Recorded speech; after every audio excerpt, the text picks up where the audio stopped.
So to begin, for a foot and leg massage, have a towel covering your knee. It protects your clothing from any oil or cream that you're using. Have a towel protecting the client, so again they feel protected, especially if they're wearing a skirt, or if it's cold as well, it keeps them warm. And then just one leg on your knee at a time. Before you start, just check the skin for contraindications. So if there's anything that looks suspicious, any bad bruises, bad cuts. Also check for any verrucas. If they do have a verruca, don't work on them, they're too contagious. Once you're happy that everything's good to go, take your massage medium, and we're going to be using cream today, and just lightly cover the area. And you can use effleurage just to cover up to the knee and down to the toes, covering the top and underneath the foot. Make sure it's liberally covered, and then when you're ready to go, you can start to effleurage. So start at the tip of the toes and gently slide your hands up to the knee and then back down behind at the calf, also called the gastrocnemius muscle. So you're just sliding your hands up and back in a nice smooth motion. And again, effleurage is a nice linking move. It warms up the tissues, it heats up the client, and it heats up your hands to helps to relax the client and prepare them for any more stimulating moves that you're going to use. So again, 3 or 6 times for that. Now you don't have to work on the leg, you can just do a plain and simple foot massage, but if you want to work on the leg, you can do some nice kneading moves, and you're just using your thumbs and you're working on the muscles. So the 2 main bones in the leg are the tibia and fibula. You're not working over the bones because that feels uncomfortable. You're just using this area here, and you're alternating as you just gently knead that area. You can work behind again, just to the calf area, to gastrocnemius. Nice and relaxing, eases off a lot of tension. Another move that you can do is to gently scoop the same areas, and again alternate. And again, to scoop, you're literally just using this part of your hand here and just gently scooping the area. Be careful not to pinch, make sure that it's a nice, delicate scooping movement. And again, I'm speeding this up just now, but take your time, make it nice and slow, much more relaxing for your client. Once you've done that, you can do a little bit more effleurage, and you can move down to the foot, and lots of lovely moves here, such as again working through the metatarsal bones. So you're just feeling for the spaces in between, and you're doing little friction moves. It's boosting circulation, boosting lymphatic drainage. It's also very relaxing. So you're just feeling for the gaps in between those bones. Once you've done that, you can very gently push through. And again, that's just going to release any toxins that are there, move it into your lymphatic system. A lot of people do get fluid retention in their feet, so this is a really good move to use. You can also support the toes and do very gentle circles. Be gentle though, don't be too heavy-handed, and don't be put off if you feel little creaks and crunches. That is normal with the bones, but if you're too heavy-handed, your client might jump. So keep it firm, but not too firm. You can also very, very gently pull, and again, it's just to release tension, but nice and gentle. Other moves that you can do are called milking moves, where you just scoop in between the toes and very gently pull your finger and thumb up. And again, this is a nice draining move, and it's good for lymphatic drainage. And then as you move through the toes, it becomes more of your thumb and your index finger just working gently together. Again, 3 to 6 times for these moves is plenty.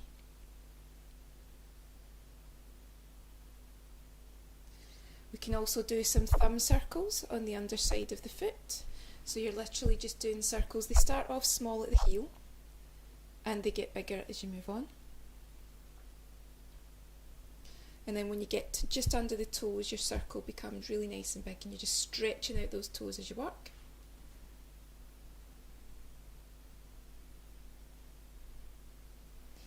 Another move we can use is your knuckles, and your knuckles are just pressing against the sole of the foot while your other hand supports. And if anyone's ever got the foot massagers that you can use, and you can actually roll them under your foot, this is our version of doing that, and it really helps to stretch out all the ligaments, tendons and muscles, and gives everything just a nice stretch. And we can also do really nice stretching moves, sort of like a ringing move. So your hands are working opposite each other, and the result is a really nice relaxing stretch. And then we can also just do a very simple shake along the foot, and it just warms it up and relaxes it.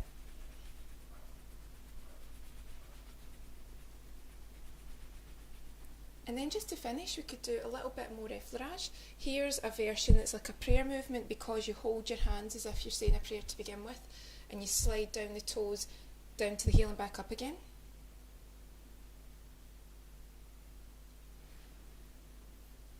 But then also to finish, we can do the effleurage move that we started with, which is straight up to the knee, pull back down underneath, and pull back off at the toes.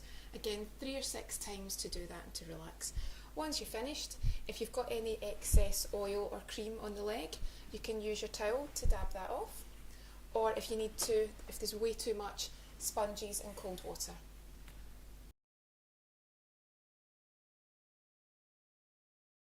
So basic Swedish leg massage, the front of the leg.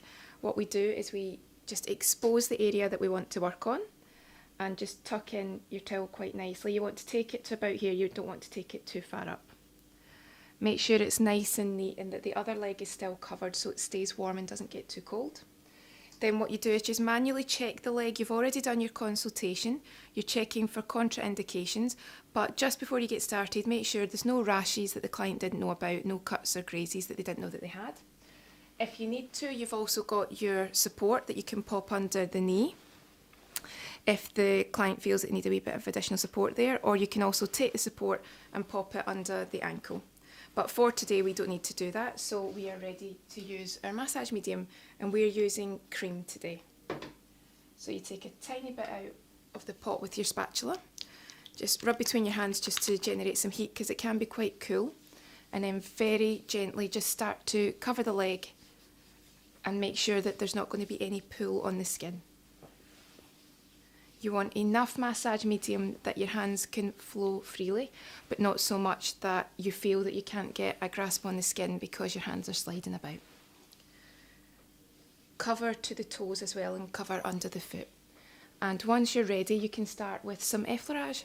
So you would start at the very tip of the toes, slide your hands almost in a prayer movement over the outside of the leg, skim over the knee, turn your hands round and slide just up to the top of the thigh and slide right back down again to where you started. So this effleurage will warm up the tissues, introduce the client to your touch and relax them and prepare them for different, more in-depth treatments.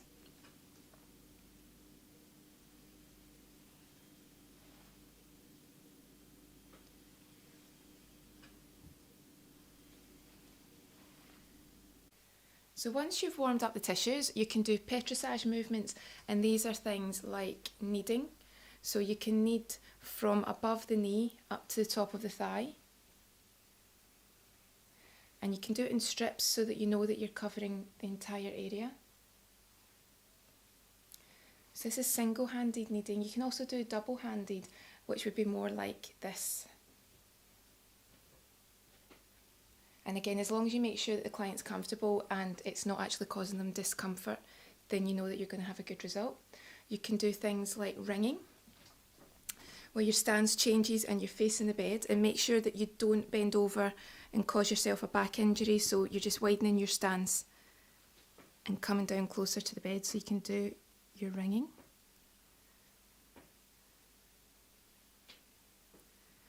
And you can also do picking up, scooping. And you can scoop with your hands sort of moving to meet each other, or you can scoop almost like a butterfly or a bird effect, where again you're scooping and moving from above the knee up to the top of the thigh. And again, when you do these moves, try and work in strips so that you're covering the entire area.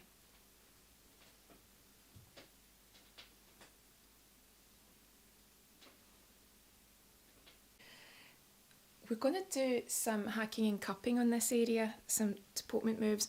So what we can do just to prepare the skin is just a little bit of stroking. And what we're doing is we're working from the inside of the knee up in strips. And then our hacking is the loose wrists all over the area. It'll be really good for boosting the circulation, toning, removing lymphatic waste. So again, you would do this maybe about 30 seconds to a minute, and you're looking for erythema, some redness. You've also got your cupping, which again is your reverse C shape, and you want to hear this noise rather than a slap, so make sure that your hands are in that reverse C shape. And again, once you've seen your redness and you've done that for about 30 seconds to a minute, you can soothe the area by going back to your effleurage. And what to do is, rather than doing the full leg for this bit, just keep to the top. So slide your hands up and then slide back down. And that'll just soothe the nerve endings and relax that muscle.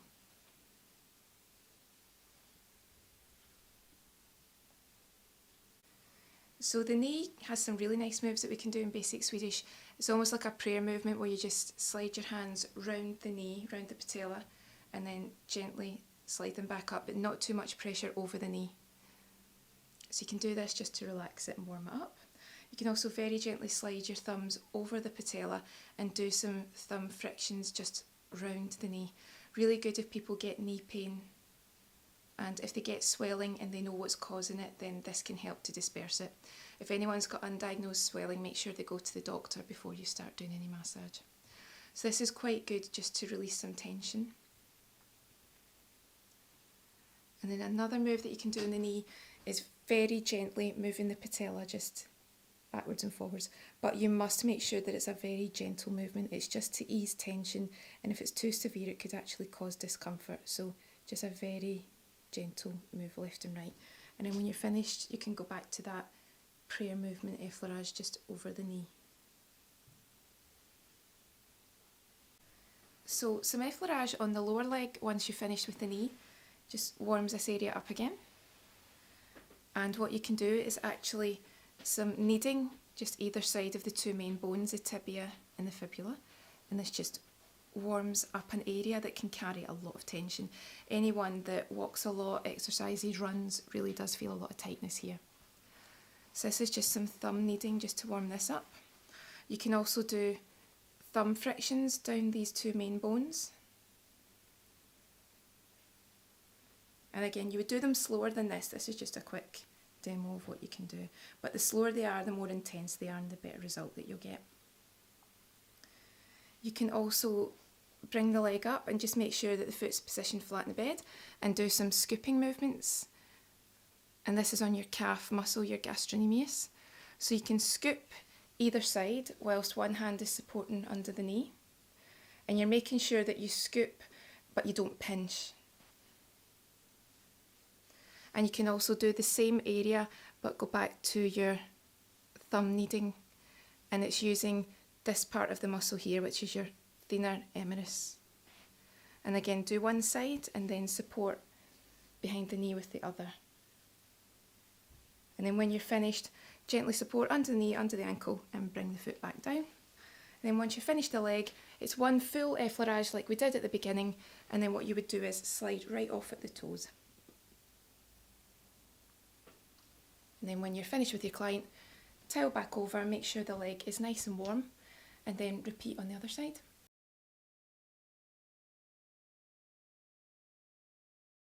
So basic Swedish back of the leg massage. First of all, we're going to put our massage cream on. Make sure we've covered to the base of the foot too. And then for your effleurage, you want sort of stride stance, sliding very gently over this node. This node at the back of the knee is popliteal, and you don't want to put pressure on it because it's going to feel very uncomfortable. So ease off your pressure when you're going over that node, and then slide your hands right back. So your effleurage here is warming up the backs of the legs because your muscle, your hamstring on the back of your leg, can take quite a lot of pressure, so you want to warm it up thoroughly for the massage moves that you're going to do. And the moves that you can do here can be kneading, and they can be quite in-depth kneading moves because, again, it's a big muscle, it gets used a lot, so you can afford to put a lot of pressure on it. You can also slide down and do some kneading on the gastrocnemius, on the calf muscle too. You can slide back up and do some ringing.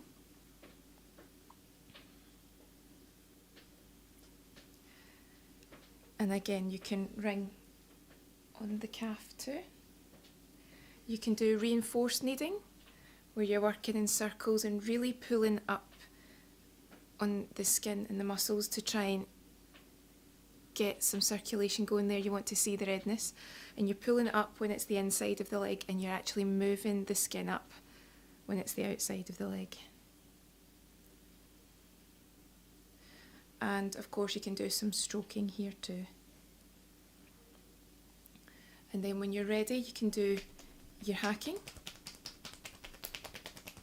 and you can spend quite a bit of time here so that you see that erythema, you see the redness, and you can also do your hacking down in the bottom of the leg too. And then you can do your cupping.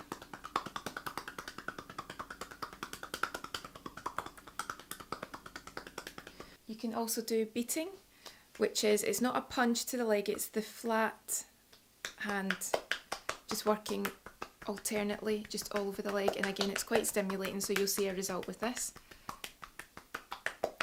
And pounding, which I can't come round to the other side of the bed just now, but pounding is almost as if your hands are working in a rotation, but they're working on the outside of the thigh. So to do this side of the leg, I would walk round to the other side of the bed and very gently be pounding up and down, but not, again, punching the skin, making sure that it's flat and it's in a rotation. And then once you've done that, you would hold on to the client for continuity, and then come back round, effleurage to soothe, because that's been quite a few stimulating moves that you've done. So effleurage the top to soothe, and then slide your hands down, go back to your original effleurage.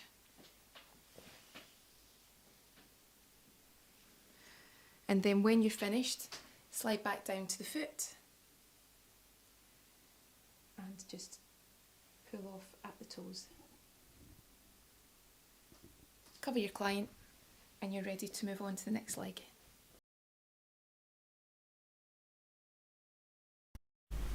So when we do our aromatherapy massage, we start with the back of the leg, and I've got my aromatherapy oil in my cup here, and what we do is we just very gently start to gently sort of sweep it onto the leg, nice gentle stroking movements. And aromatherapy massage isn't as stimulating and as deep a massage as your Swedish and your deep pressure and your lymphatic, but it still needs to be a firm enough pressure that we can encourage the oils to sink into the skin and get the benefits for the next 8 to 12 hours.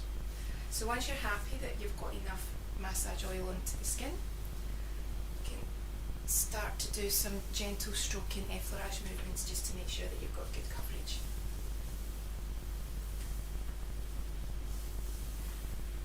You still want to be quite a firm, deep pressure, but there's going to be no hacking, no cupping, no things like that. It's going to be nice and light, and by the end of each massage section, you pretty much want to see that there's not any residue sitting on the skin.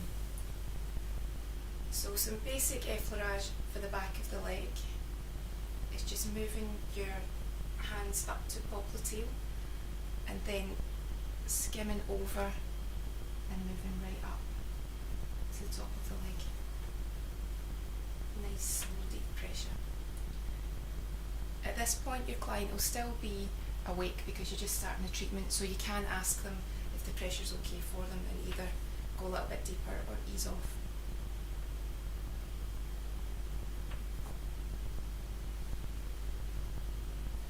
Other movements that we can do here is some thumb kneading around the Achilles, just to loosen off any tension there and relax.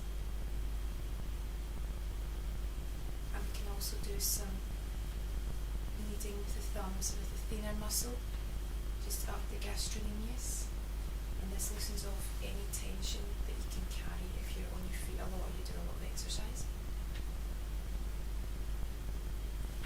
You can also support the ankle and just drain with one hand and then swap over.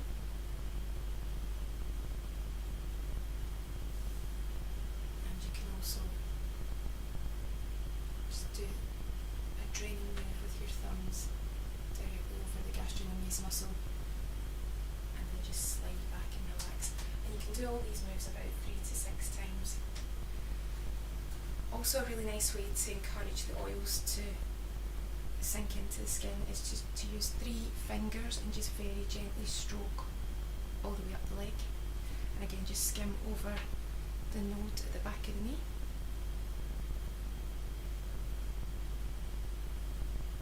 Just slide back down.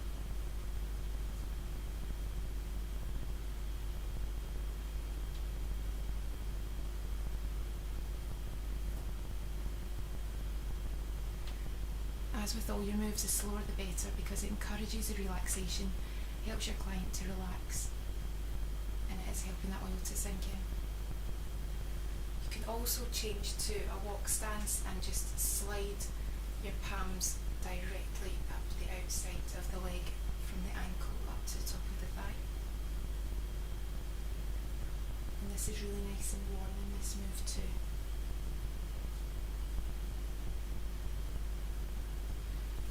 And then when you're finished, you can go back to your original effleurage.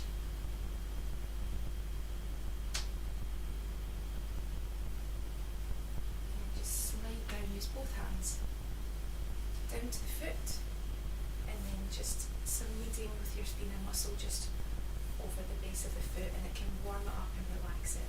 And it's a nice way just to finish the massage. When you're done, cover over the area with your towel and move on to the other leg.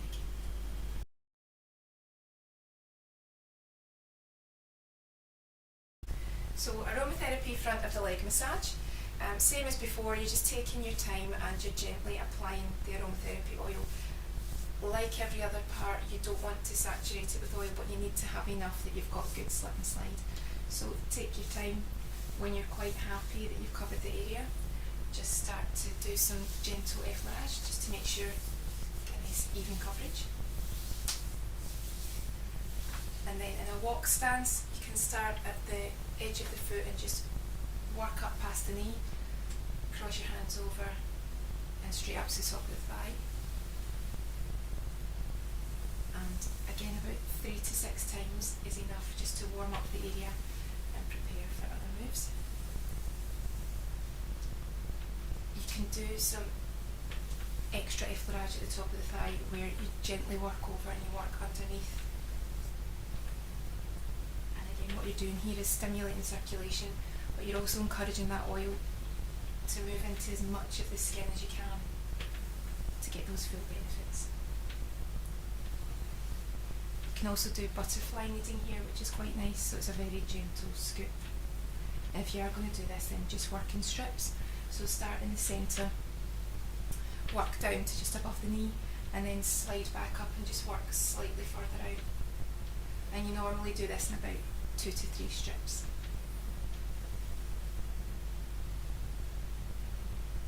You can also do some stroking, and this is in a stride stance, and just stroke from the inside of the thigh. Work your way up and just work to the outer edge.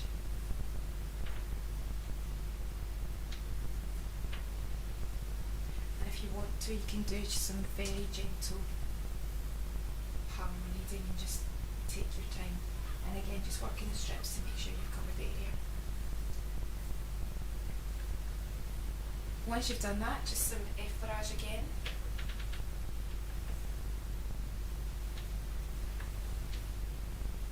And then you can do some prayer movement effleurage around the knee.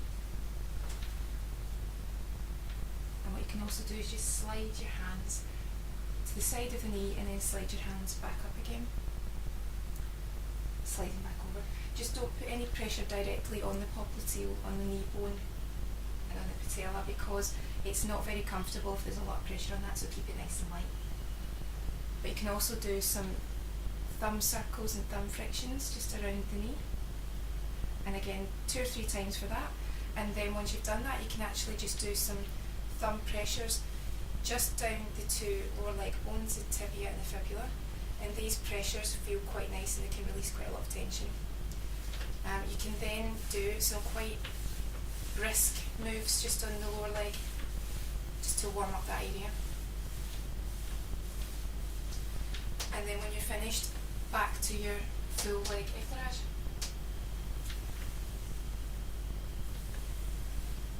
And once you're quite happy that the majority of the oil's soaked in, slide back down to the foot, support with one hand, and use your thinner muscle just to do some really nice gentle kneading just on the underside of the foot. And then just slide off at the toes, cover the leg and repeat on the other side.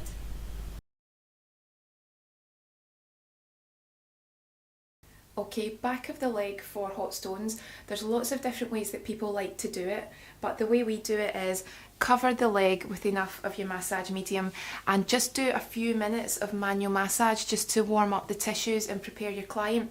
So it can be your effleurage, it can be some petrissage, and then after you're quite happy that you've introduced your touch and the tissues are nice and warm, take some of your stones. So we've taken them out of the water and we've dried them so they're not wet, because sometimes the oil and water mix can be quite irritating for the client.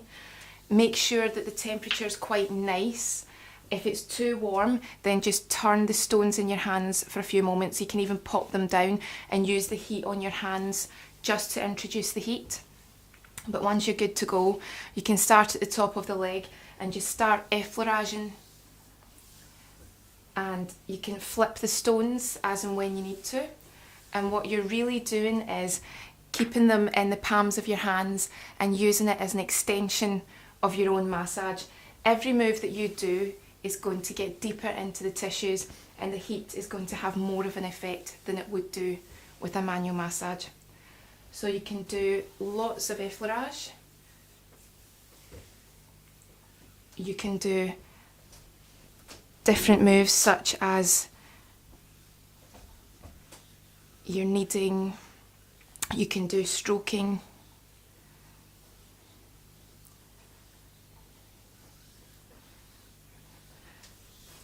you can even move using the edges of the stones, just moving strips and pull back.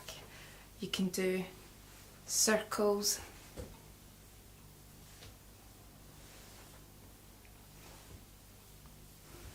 Just really use those stones as an extension of your hands. And when you feel that you've done enough and the heat is starting to move from the stones and they're starting to cool down, before they become really cool, on your final moves, you can just slide and allow one stone just to rest at the node behind the knee. And you can use the other stone just to warm up the foot. Again, flip it as you need to distribute the heat. Just a nice little massage over the foot. And then when you're finished, if it will, you can just sit it in the middle of the foot and then just cover up the leg and move on to the other foot. Then when you're finished the full back of the body, you would just gently remove those stones and clean them thoroughly before you place them in water.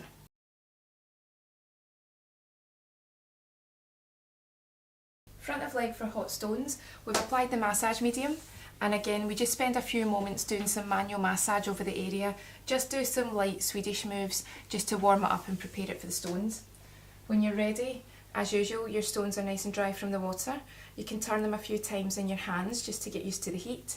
If you want to, you can then use the residual heat in your hands just to do a few initial effleurages. And then if the stones aren't too hot, you can start at the lower leg and just start moving up without stopping moving the stones. But if they're too hot, then start at the top of the leg where it can take more heat. And as usual, use the stones as an extension of your hands.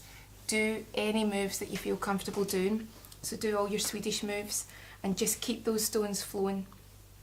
Turn them round when you need to, but just make sure that when they're hot, you don't keep one in one place because it could burn the skin. So just take your time. Again, you can work in strips, you can do kneading, you can do ringing, you can work around the knee and use the edge of the stones just to release any tension. You can also work either side of the tibia and fibula, and you can slide up the lower leg too. Do circles. Some people actually find it relaxing when you do these circles if you gently click the stones together, but the choice is yours. But ideally when you're working, you don't want to continuously clash the stones. When you're finished and the heat is starting to drain from the stones, you can slide one just under the knee and take your remaining stone and just use it just to warm up the foot and just do some gentle foot massage. And again, if you want to use the edge, you can work in between the bones of the foot, the metatarsals. And depending on how the foot's sitting, sometimes you can get the stone just to sit here, but if you're struggling, you find that difficult, then you can just remove the stone when you're done. A nice little addition when you've finished the leg massage for hot stones is to get the tiny stones and you heat them up in the water. They heat really quickly, but they do also lose their heat quickly, and you can just pop them in between the toes and they retain their heat for a few moments, maybe about 10 minutes. And some people actually like to pop a sock on afterwards, and you might even have a stone just underneath, and then it's just the residual heat as it's slowly cooling down. It feels really nice and relaxing on the toes, and they're so easy to take away once you're done.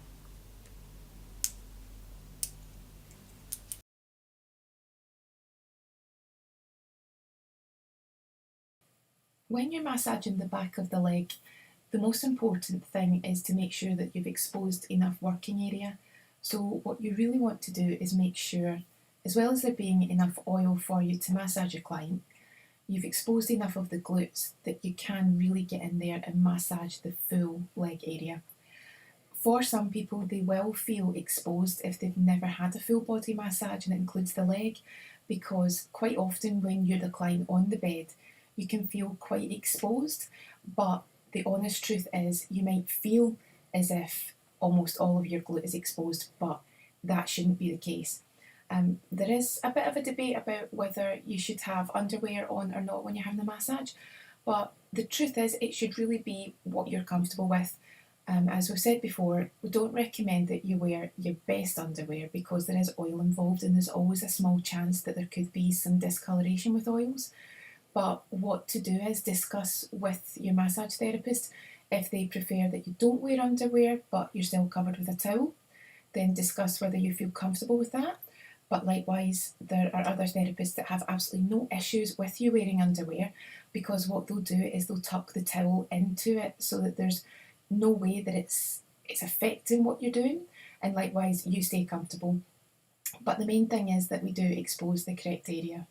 As you can see here, when we're massaging as well, we have to make sure that there is enough oil on the area. If there isn't enough oil, then we will just drag the skin. It ends up being more of an uncomfortable friction, and no one's actually comfortable then. The therapist isn't comfortable because all that's happening is that they're dragging and they can't perform the massage movements correctly. And as a client, it just doesn't feel nice, doesn't feel relaxing. But likewise, maybe not as common, but too much oil, it's just another issue, because then you can't control your massage moves because you're slipping about too much. For instance, with this kneading and the butterfly movement, if we had too much oil on, then we wouldn't be able to get a firm grasp on the skin. Your hands would just be sliding all over the place. It's not effective for you doing your treatment. It's also not effective for the client. So it's all about getting these things correct before you start. As you know, with these chats, it's more about telling you basically in real time, not necessarily what we're doing, but maybe some hints and tips for the therapists, but also for the client, how we do understand how you're feeling. So if you do want to know more about the specific movements, then you can check the other videos within the channel. I think it's quite important to point out to you that we're actually not judging you.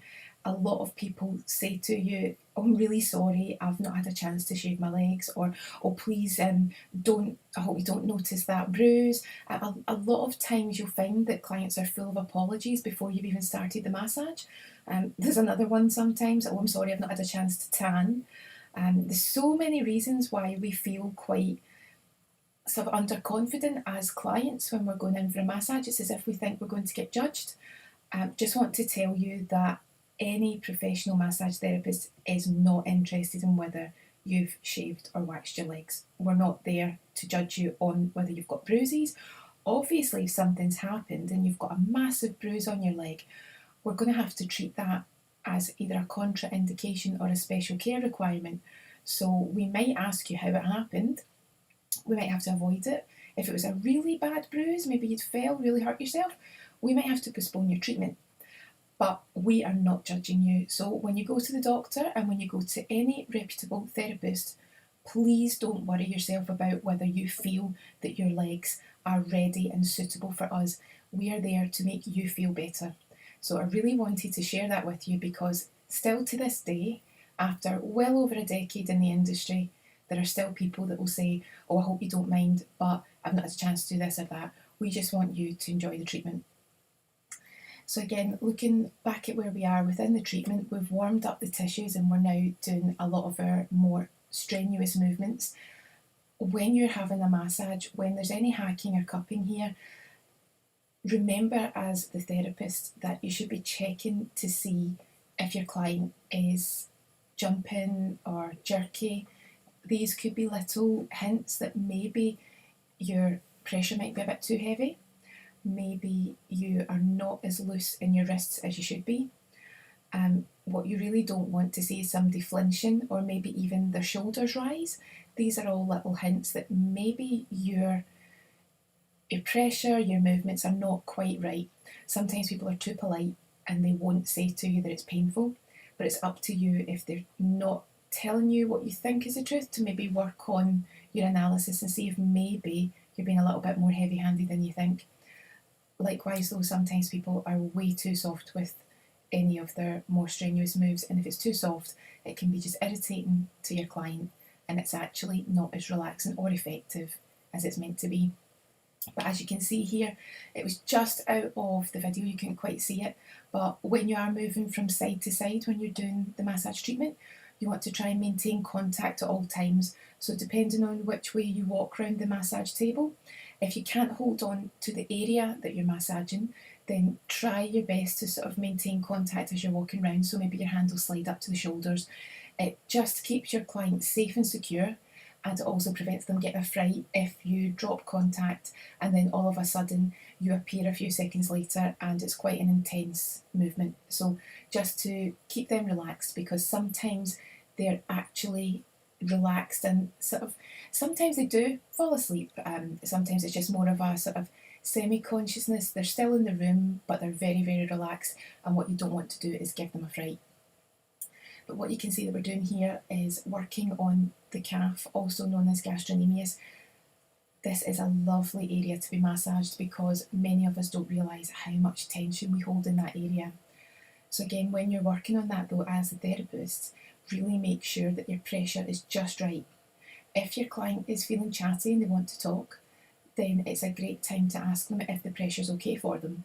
If anyone's quite into their exercise, they run and they keep themselves fit, then you'll really feel the difference here in tightness, and it can be good if they are alert and want to talk, just to say to them, does this feel quite tender, is it quite sore? Because as you know, muscles will hold the lactic acid, and we can tell a lot if there's any knots and nodules, but the number one person who can give you the most response is the person that's having the massage done. Again, with some people, you might want to omit the heavier movements. It really does depend on what their situation is and what your consultation led you to decide to do. But just because we're doing a real-time back of the leg here, it doesn't mean that you have to do every movement. And we've said before, just because you're taught a routine does not mean that you have to follow the exact routine. Be guided holistically by your client. If you feel that they need a little bit more time in a certain area, a little bit more of kneading, a little bit more effleurage, then be guided by that. It's not ideal if all you do is follow your routine from step 1 to step 10 and you were just following the numbers and you weren't really connecting with your client. The main thing in these videos is really to let you have confidence in yourself as a therapist and as a client to understand that we've got your top priorities at heart.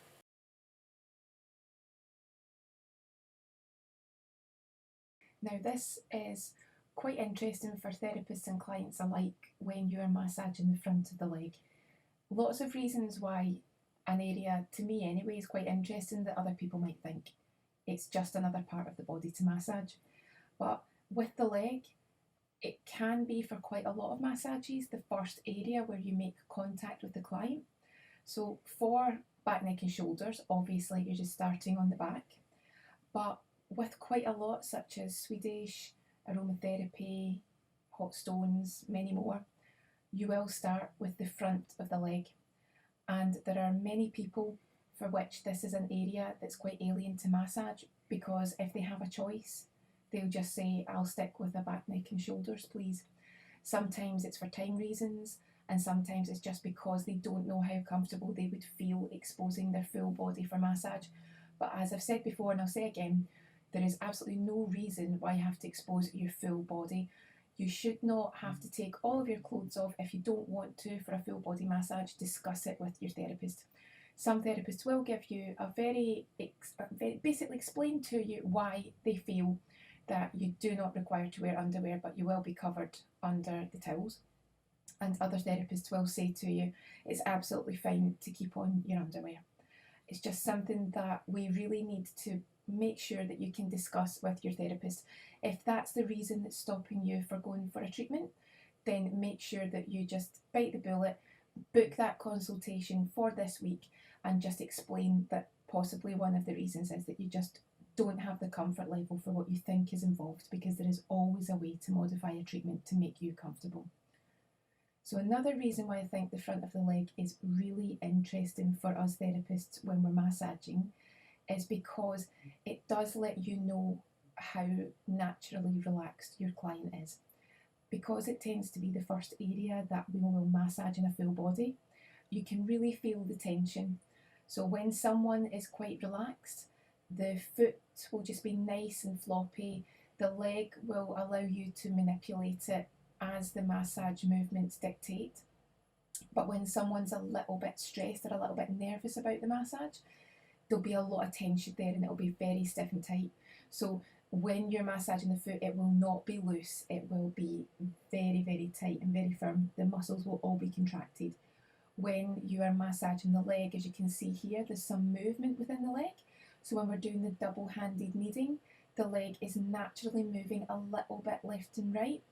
When someone hasn't relaxed or they're just naturally very tense and very stressed, there's almost no give.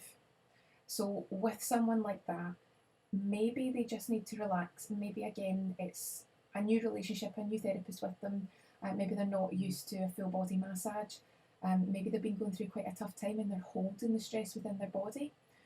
If they're still relaxing into the treatment and they are happy to chat, then you can sort of verbally relax them. There's obviously, if you can, music within the room. But again, without going into too much detail, always make sure when there's music in the room that you have your license for it, because the last thing you want is to be fined for playing music that you didn't have the license for.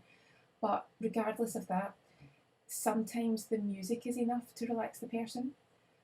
Sometimes just being able to switch off and begin to relax and enjoy the massage itself is enough to relax them.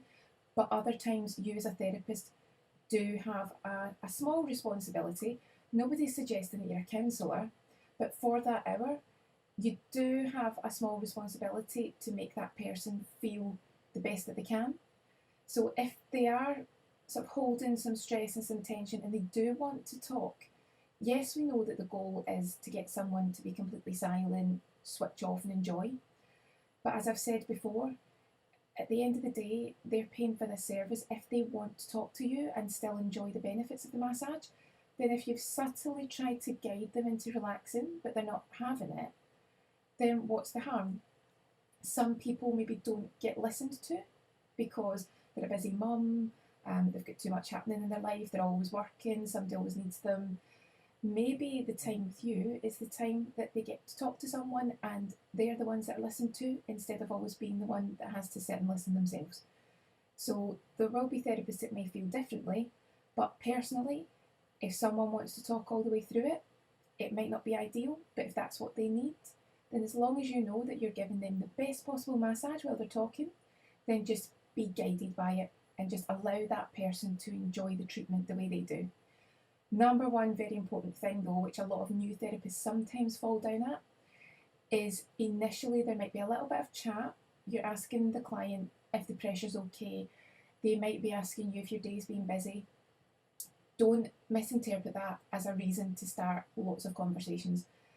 Sometimes, again, through teaching students throughout the years, you can sense, maybe when you're in the classroom with them, that the client is now ready to switch off, but the student couldn't sense it and they continue the conversation or they try and start another topic.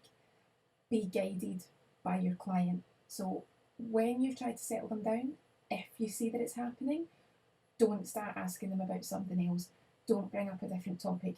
I've witnessed it before, and most clients will be very polite and will keep talking when in actual fact all they want to do is say, that's me, I'm relaxed now, I'm quite happy just to be silent and just to nod off.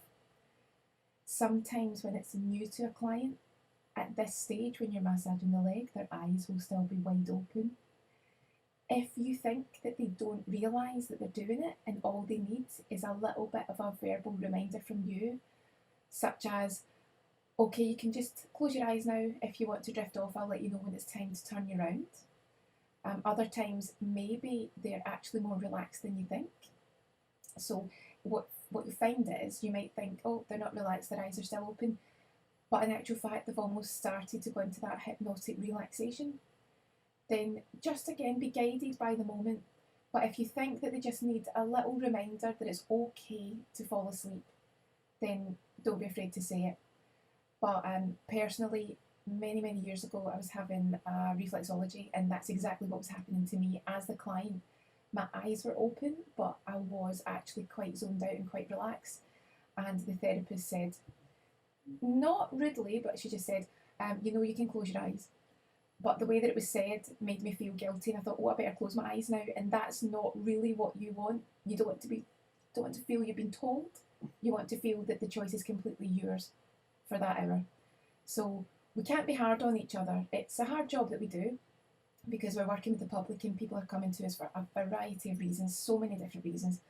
But at the same time, we do have to multitask, and there's so many things whilst doing this massage. It's not just doing your movements. You're feeling within the tissues for lots of different things that that you have to maybe spend a little bit more time on or avoid or use a special care requirement.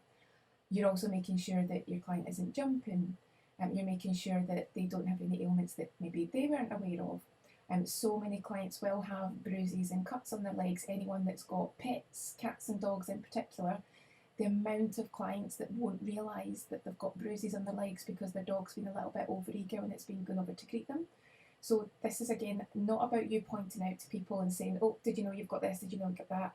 It's about, with the massage, making sure that you take these into consideration, making sure that you don't aggravate any areas, or if you feel that you need to modify and miss any parts out, that you do that, and you can discuss it at the end with your client what you had to do and why. Just on the knee just now, this is an area that I also find quite interesting because knees can be so problematic within so many clients.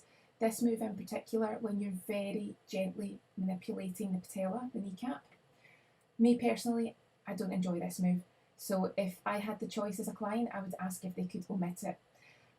For many different people, different movements feel lovely and some movements don't feel so nice. But when it comes to the knees, please check with your client that they don't have any knee conditions that could be aggravated by any of these moves. Working your way around the muscle though, for most people, unless again they've got knee issues, is lovely and relaxing. But again, just double check because people can be really jumpy in this area. And sometimes when you're doing your feedback at the end, they might say, I loved everything, but when you were massaging my knee, I felt like I was going to jump, or it didn't feel very comfortable, or it made me feel a bit icky. It's a really strange area because it is so sensitive, and if anyone's got any kneecap issues, any joint issues, then discuss it beforehand. But for the most part, as long as you're not heavy handed, it's a really nice area to be massaged. But again, just from a client's perspective, let them know that that's involved in it, just in case they say, oh, actually, is it okay if we omit this area? You can discuss the reasons why. But from a therapist's point of view, be careful, because so many clients don't realise that they should be telling you about different conditions, and it might only be when you reach that area that you realise there is maybe a little bit of swelling, a little bit of fluid retention, and then afterwards you might say, I did notice this, and then they'll say, oh, I didn't think to tell you that, didn't think it would be important. Really important to have your thorough consultation. On to the lower part of the leg. This is quite interesting when you have to manipulate the leg so that the client is aiding you, if you like, in allowing you to massage either side of the shin on the gastrocnemius muscle. What's quite interesting here is, again, how your client reacts to a massage. Sometimes people are a little bit resistant to you trying to lift the leg. So if that's the case, then very firmly try to lift it up. Worst case scenario, and it's maybe only happened to me a couple of times in 14 years, is that leg is not shifting.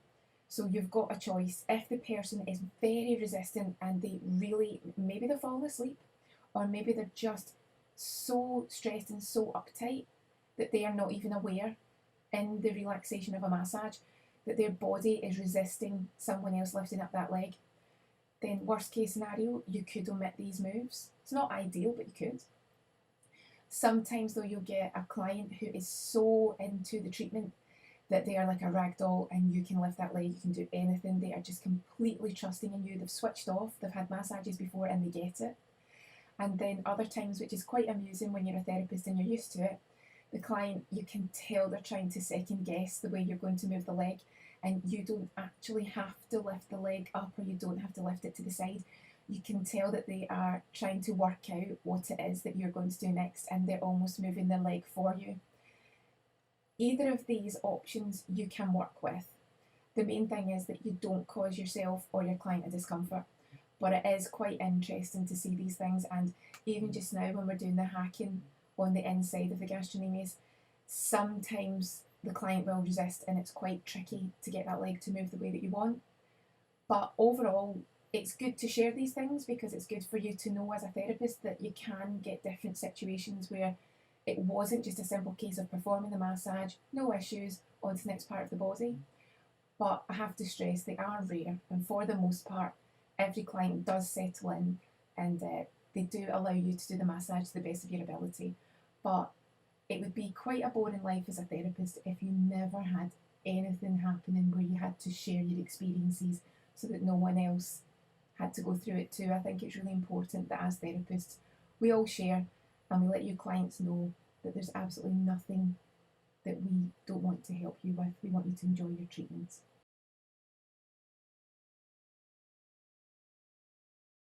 Everyone, welcome back to the channel. So it's a request for some self-massage. So legs is the obvious. You normally, when you're working on clients, you are working from the feet upwards, but obviously when you're on yourself you can't do that. So I would suggest, for myself anyway, work to the lymph nodes. So you've got lymph nodes in your ankles, your knees, and you've got them at the top of your thighs at your groin area. So just work to lymph nodes, and if you're in any doubt or if you've got any medical requirements, again, always make sure that you are guided by medical professionals. But what I thought today, I've already got my oil on my hands, I just thought I would do some basics and just show you how I would just do a very simple self-massage on myself, just modifying the basic Swedish techniques that I learned. So I'll just do it on one leg, and if it's useful, if you find it handy, you can let me know and we'll do more. But effleurage, that's all we're doing just now, just some simple effleurage, just up and down. All it's doing is warming up the tissues and just relaxing. Now I've got a slight bend in my legs so you can see what I'm doing, but you can absolutely have them flat, or you can keep them bent. It's completely up to you. We're not doing anything particularly in depth, and we're not doing a full treatment. It's just some self-massage. Now you can reach down to your feet if it's comfortable, or just stop at your ankles, because a foot massage is a different thing. So just some effleurage covering the area, and then if you want, you can do some very gentle kneading just on the gastrocnemius, so basically the calf muscle. All you're doing is your kneading technique. As you know, I've shown you the kneading technique before. You're just using the muscular part of your thumb, and you're just holding on to the back of the leg, and it's really nice for loosening off any soreness in that area. And then what you can do is reverse it and do the exact same on the other side. So you would do it like that.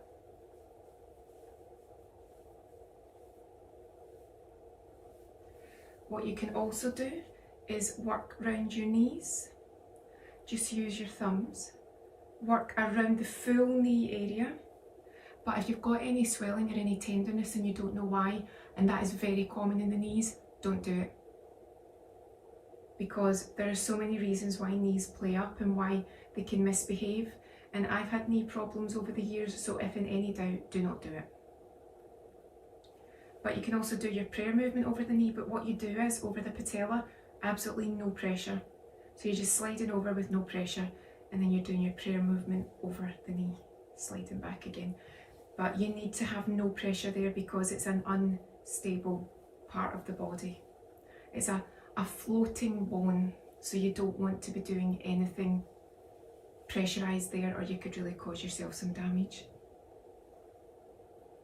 Other things you can do at the top of the thigh, or you can just do some ringing movements.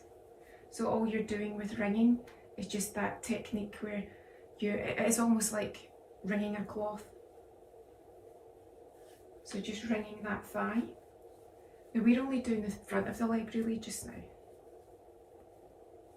I said I was only going to do one leg, and look, I've changed my mind, I'm doing two. But ringing's quite nice. Again, I'm just doing this for a demo, I'm not doing it as if it's a real treatment.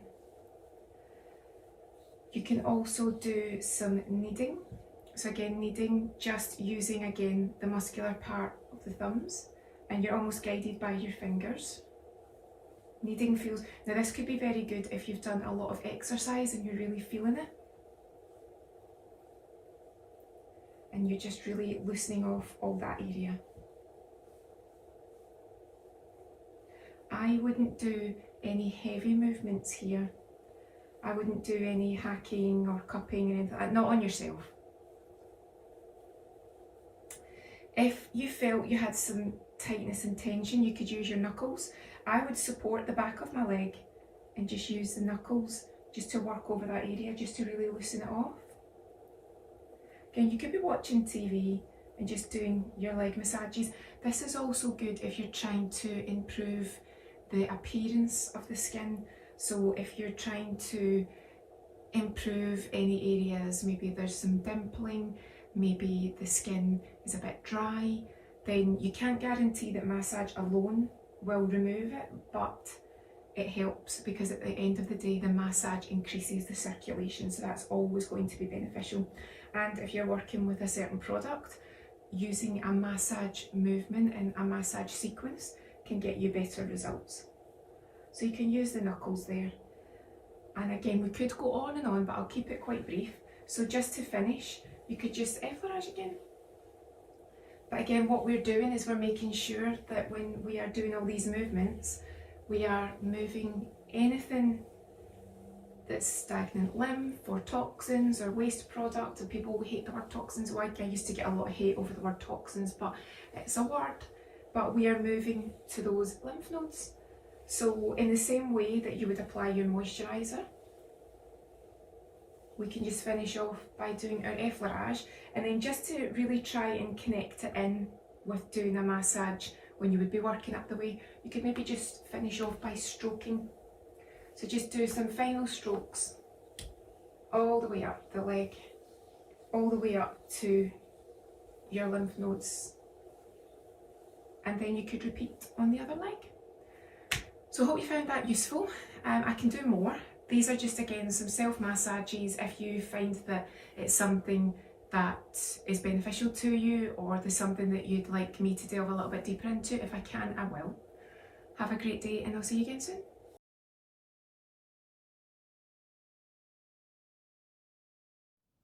Welcome back to the channel. Today we're going to do a request. It's a bit of a mix of a few different requests. More massage, so that's tick, we're going to do the legs and we'll do a bit of the back, but also about the relaxation element. So I'll just talk while we're doing the massage, but it won't be a demo like other videos on the channel, which is more about how to do a massage.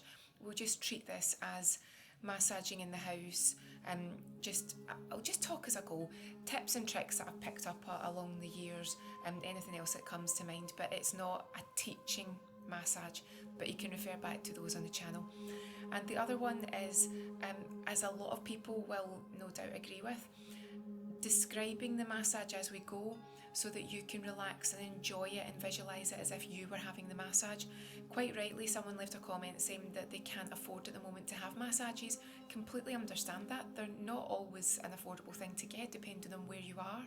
So talking you through the massage and helping you to feel as if you are absorbing the sensations and the feelings and just almost second best to receiving that massage. If I can help to do that, then great, because I understand that it's not always affordable, or sometimes you're contraindicated and you can't get one done. So let's start with the backs of the legs, and I'm going to use the Lush massage bar again because I'm really enjoying using that at the moment. We'll just expose the leg just to the top of the thigh, and I'll get this massage bar. So if you remember, you warm up in your hands first and you start the process. If I was doing a full body for real, I would do the fronts of the legs, then I'd do the arms, then I'd do the backs of the legs and do the back. But we're just starting on the backs of the legs just now. It's not essential that you do it that way, but it's the way I was taught to do it. But again, as I always say, there's more than one way. So starting to warm this up. Can you see that I'm really working my way through it? Good value. And now I'm going to use the heat of the body to start melting the massage bar into the skin. And you'll know when you feel as if you've got enough oil there. I don't think enough people appreciate a good leg massage, because those legs are carrying you everywhere. Or if you've got any issues, any reasons why you can't use your legs in the full capacity, then they will also benefit from the massage, because you'll be helping to boost the circulation, boost lymphatic drainage, just help those muscles. So regardless of how you use your legs or what condition they're in, again, unless there's a reason why you cannot have a massage, I think we really do undervalue the benefits of a leg massage. And as you can see here, when you've got a male, if there's any hair there, that doesn't matter. It shouldn't be anything that concerns you. You can still do a really good massage. It doesn't affect anything. Just choose your massage medium to suit. So let's see if that's enough for us. If we need to use more, we will. And I'm just going to start with my effleurage. So I've warmed up, or I am warming up the skin. I've definitely warmed up the massage balm, and I've got enough of the product here. For anyone that didn't see the previous video, it's the Lush massage bar. Again, it was another one that was recommended to take a look at for one of the videos. And for all that I am not keen on scents, I still love my aromatherapy, so I found a middle ground, and it was the turmeric latte, and I really do like that scent, but I know that I couldn't pick something that's really fragrant or floral. I'm not saying Lush is, but there are a lot of products that are too chemically for me. But again, I'm not saying that's Lush, but if anyone does aromatherapy or does massage, they might understand what I mean about real botanicals and the benefits that come with those. So some effleurage on the leg, We never work on over the bend in the knee, the back of the knee, because it wouldn't feel good to have a lot of pressure there, so you're skimming over it, but not a lot of pressure there. So what you can also do is you've got your effleurage, and we take one hand straight up to the top of the leg and then the other hand just goes to the knee. But the truth is you can do both if you like and then just alternate. This isn't about training someone how to do a massage, this is just a nice relaxing massage in the house. But what you can also do is alternate. So you just one hand on, one hand off. Always check your pressure, not too light, not too heavy. Ask the person, skim over the back of the knee and up to the top of the thigh. And what I'll do is I'll talk through one leg and I'll be quiet for the other leg, and you can see, I was going to say you can see which you prefer, but see if you prefer the one where I'm not talking, I promise not to fall out with you, that's fine. But you might hear the ASMR sounds, the relaxation sounds when I'm not talking, so I'll do one leg talking, one leg no talking. So what you can also do is some kneading. And you're almost scooping up and again skimming over the back of the knee. This is like a butterfly kneading because it looks like you're making the butterfly. I was going to say, what do you call it, the shadow puppet, that's it. That's what it's like. And then skim over the back of the knee. And you're always draining, when you're doing these massage movements, you're draining towards lymph nodes. So there are lymph nodes here, so they get a little drain, then we skim over, and then there are lymph nodes here. And what we can also do is some ringing. That feels very good. When you've got tight calves, the back of the leg, tight up at the back of the thigh, just doing this can be so beneficial. But a lot of us don't consider it, we just don't give it a thought. So massaging those legs can really help. As we all know, anything that encourages the blood to flow and the lymph to flow can improve the appearance of the skin. So if you feel that the skin's looking a bit flat, you could do with a boost in its appearance, then that's another reason to do your massage. We're just going to effleurage again just to drain. As you know, cellulite's a funny one because the more that I read into it, the more that I realise that all the products in the world, and to a point all of the treatments, you can see differences and you can see improvements, but I think massage is a good idea if there's visible cellulite, but don't convince yourself that massaging crazily is going to get rid of it. I think there are so many different elements to cellulite, such as genetics, diet, lifestyle, any medications you're on, so many different things that by all means massage and use your products, use your equipment if you want to, but don't get too hung up on it. Right, and then what we can do is some hacking and cupping, and you can go again over the full leg, but again skim over the back of the knee.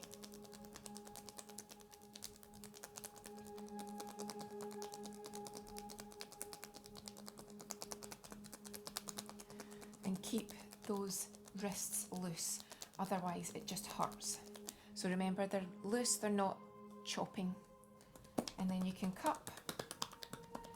And as we've said before, it's like a reverse C, so you're not slapping the skin, you're cupping, so it sounds like the horses are trotting along.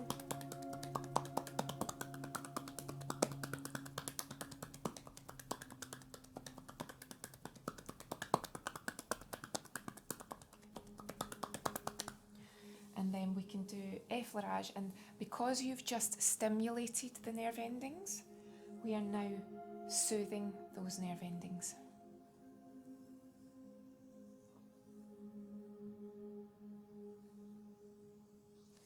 And then we can come down to the back of the leg, and some people like to take the wrist, just the heel of the hand, and just work on the back of the lower leg, your calf or gastrocnemius muscle, and just give this an extra loosen, because quite often this area can feel really tight and tender, especially depending on what job you do, what shoes you wear, so many different reasons.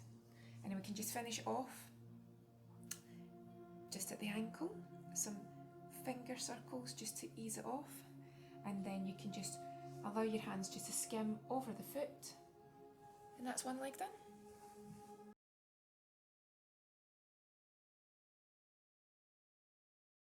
When we're doing the front of the leg, again, this is if you're just doing it in the house, we're not doing it professionally, but you want to maintain the right methods. You don't want to do something that is uncomfortable, or again, we're not talking about professional treatments, so if you can't afford it and you're doing it in the house, or again if it's a friend or a family member, then you just have to be careful that you know what you're doing, you know what not to do. But I say massage. There are people that say you should never do a massage at home and leave it to the professionals, but massage is instinctive. Massage is something that people do. Remember, we've said before, if you bump yourself, then you instinctively rub that area, you're massaging it because it hurts. There are so many reasons why I think it can be very snobbish to say you should not be massaging anyone, you should leave it to the professionals. That's all well and good, but why do they sell massage products? Why do they sell massage equipment? Because they know that not everyone can or wants to go to a professional. So that's why I'm quite happy to do the videos, but every so often I do get someone saying to me that it should only be the professionals doing it and you shouldn't be sharing them. But to me, that's not very fair. So just bear in mind though that you want to do everything the safe way and the right way, and if you're in any doubt, don't do it. So we've covered the leg, and we're just effleuraging, and what you do is you start off, it can be at the toes, and slide up from the toes, either side of the lower leg, past the knee, not on the knee because that feels uncomfortable. Change your hand position and then skim up to the top of the thigh and then slide back down. But again, I've got this on other videos, so today's not about that so much as just showing you the massage and helping you to relax. Nice firm pressure. And then when you get to the top of the thigh, you can do a little bit more effleurage. Get right behind the leg. And again, you're trying to warm up those muscles. Encourage the blood and the circulation and the lymph and all those nutrients to do their job. You can do a bit of ringing again.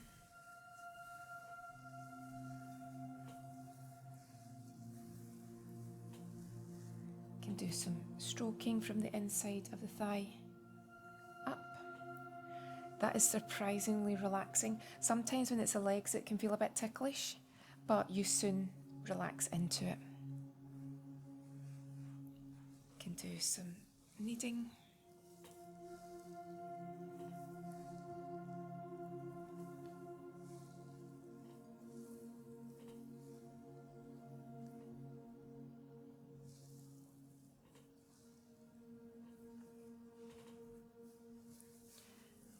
Alternate hand kneading.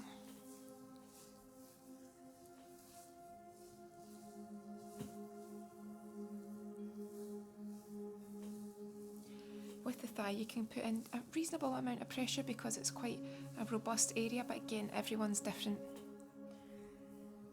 And then you can do some of your hacking and cupping.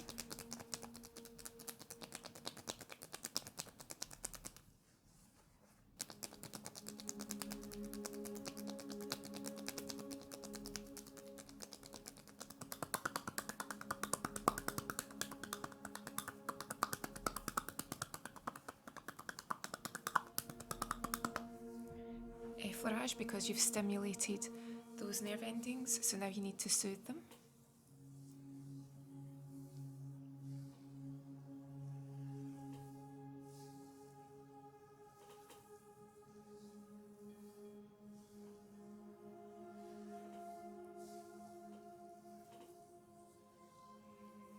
And then with the knee, we can slide around it, so it's like your prayer movement effleurage, sliding behind the knee and then back to the front. But again, you're just skimming over the knee with no pressure, or sliding either side of it, but no pressure on the knee because it feels awful. And then use your thumbs to do thumb circles around the joint, again not on the knee. And if you're doing that a couple of times, you skim over with no pressure.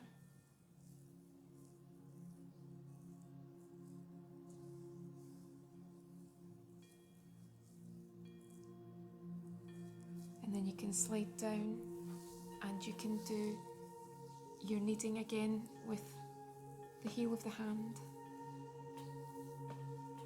Or if you want to, you can take the knee and just lift the leg so you're supporting at the ankle and the knee. And again, you can do a little bit more there. Now, if you've got the full weight of the person on your hand, then make sure you're comfortable and they're comfortable. And then your hand slides and it swaps over. But if you want to, you can get them, if you can talk to them, to actually put their foot flat on the bed. It's whatever works for you and for them. If that person is out for the count, then you probably have to leave this because there'll be like a lump of lead and it'll be almost impossible to move them. You also get some people who fight against it and they resist it. So you're trying to move their leg and it is not happening. So just go with it. If you can't do this, you can avoid it, and then support at the knee and the ankle and gently flatten that leg out. You can do maybe one or two more full leg effleurages. Some finger circles again around the ankle.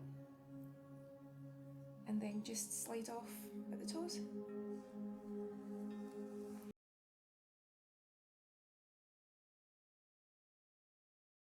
Welcome back to the channel. Today's another request. We're going to do a hot stones on the front of the legs, the back of the legs and the back. And it's purely about helping you to gauge that relaxation, to help you unwind, help you relax, and basically we can have a little bit of a gab while I'm doing it. So with the hot stones, if you want to see specifically how I do it and more of the information and more of the technical viewpoint, then you can look at the channel because there are many videos dating back quite a few years. This is more about us relaxing, but what we're going to do is a bit of manual massage on the leg, then introduce the stones and then take it from there. But as I say, this is more about us relaxing. So I'll do one leg where I talk, one leg where I don't, and hopefully you get the same level of relaxation as if we were in the room together.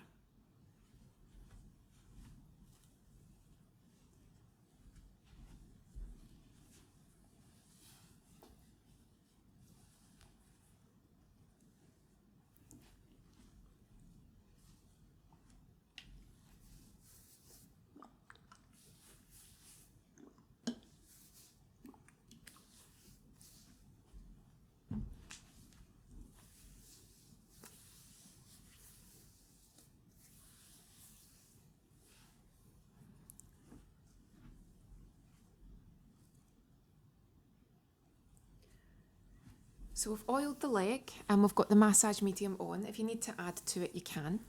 And the way that I was taught was do your Swedish to warm up the tissues. So there will be people that will be taught a different way, lots of variations, lots of specific massages. But the lady that taught us, she was very much go with your instinct, go with the individual client. Warm up the tissues with your traditional Swedish because in her opinion you couldn't beat it. So I think most of the time you tend to veer towards what you were trained in, and I do feel that her method made sense to me, but there will be people who will disagree. There'll be people that have a very specific way of doing it, and that's absolutely fine, because remember, when it comes to a variety of beauty treatments, there's more than one way to do it. And if someone starts berating you and telling you that you're doing it wrong, 9 times out of 10, it's an opinion, not a fact. So bear that in mind. And what we're doing here is just warming up these tissues, giving them a stretch. You'll recognise a lot of this from Swedish massage.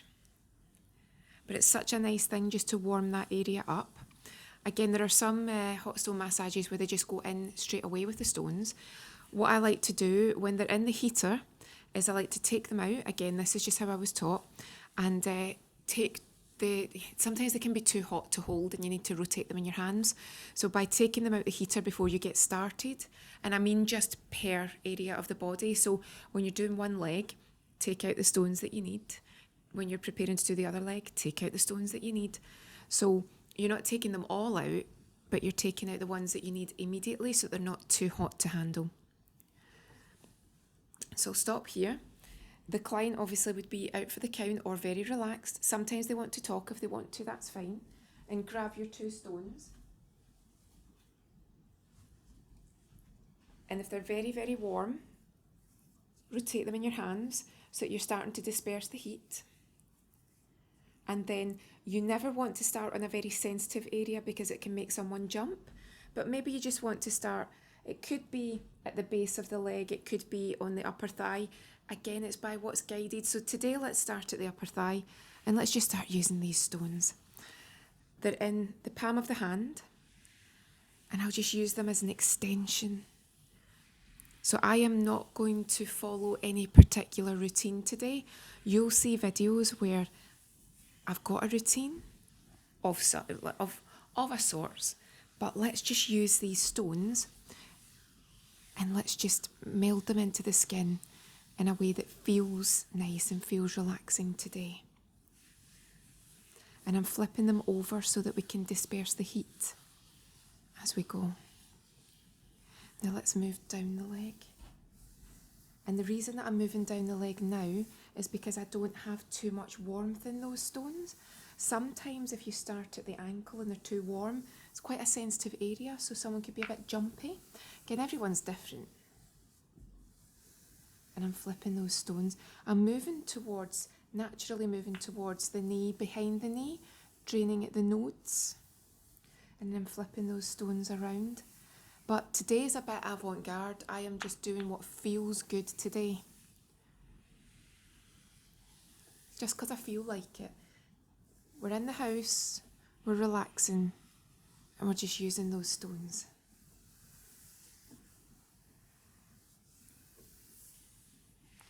You can use them to do a bit of kneading.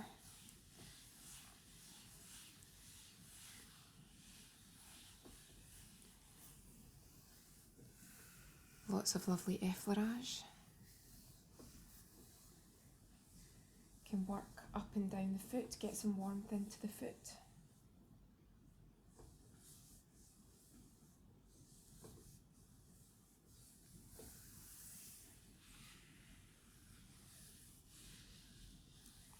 And then when you feel as if the warmth is starting to subside from the stones,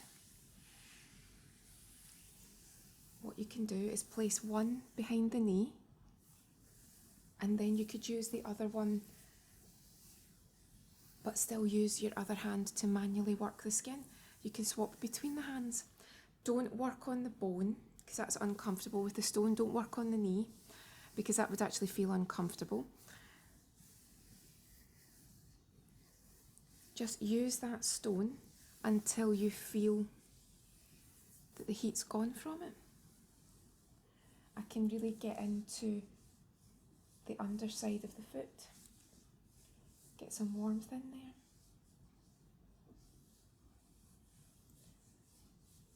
I think in the older video, because I've not watched it for years, I showed you the tip that again we were taught, where you can buy those fluffy socks and you can place the sock on and sit the stone in the sock, so it's just on that foot, and as it's subtly becoming cooler, it's still radiating that warmth.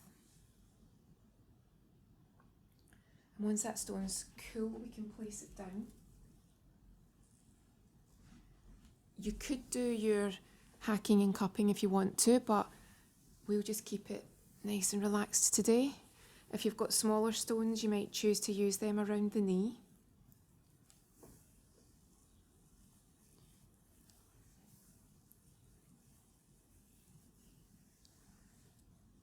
And then we can move on to the other leg. And I won't talk and you can see what you prefer.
When you're doing the back of the leg, it's much more muscular, so you can really put more.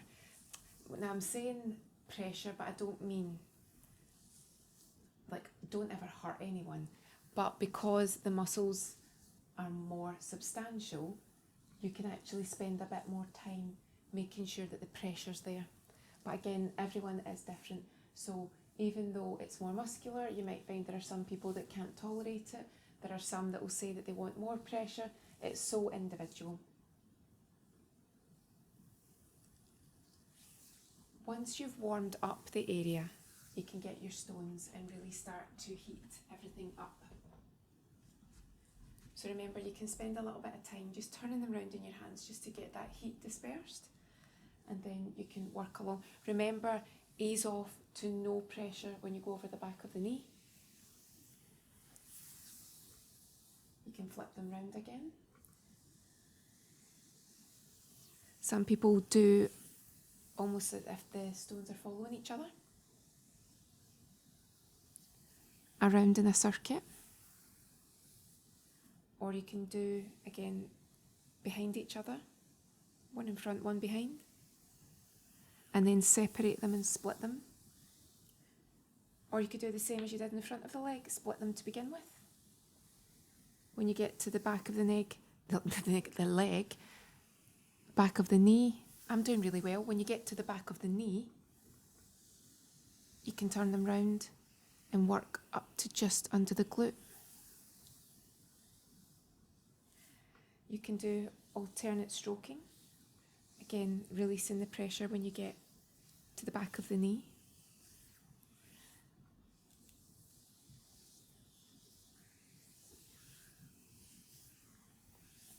You can do kneading.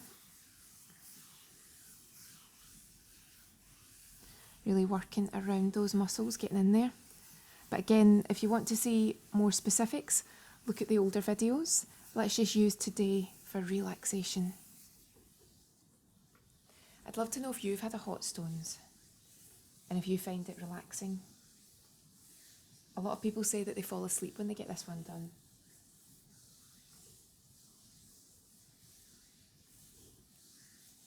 And again, when you feel as if the stones are cooling down, you can place one behind the knee, and you can spend, if it wants to sit there, and spend a bit of time just using the other one. Does that want to sit? There, that's better. Spend a bit of time using the remaining one that's warmer. Just gently easing off any tension, any tightness. And when there's still a little bit of heat in it, it's nice just to run it over the foot.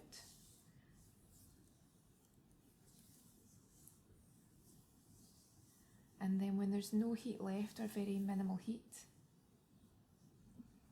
you can just place the stone down. And again, at this point, some people might choose to do a little bit more manual massage, might not leave the stone here. Some people do, some people don't, each to their own, but that's quite a nice place to leave it. You don't always have to continue on with more massage. But again, as long as you know what you're doing, as long as you've got your qualification if you're working on anyone, but if you're in the house, obviously it's a little bit different. Just make sure that you're not doing anything that's contraindicated or could damage anyone, but you can be guided by that heat. So let's move on to the other leg.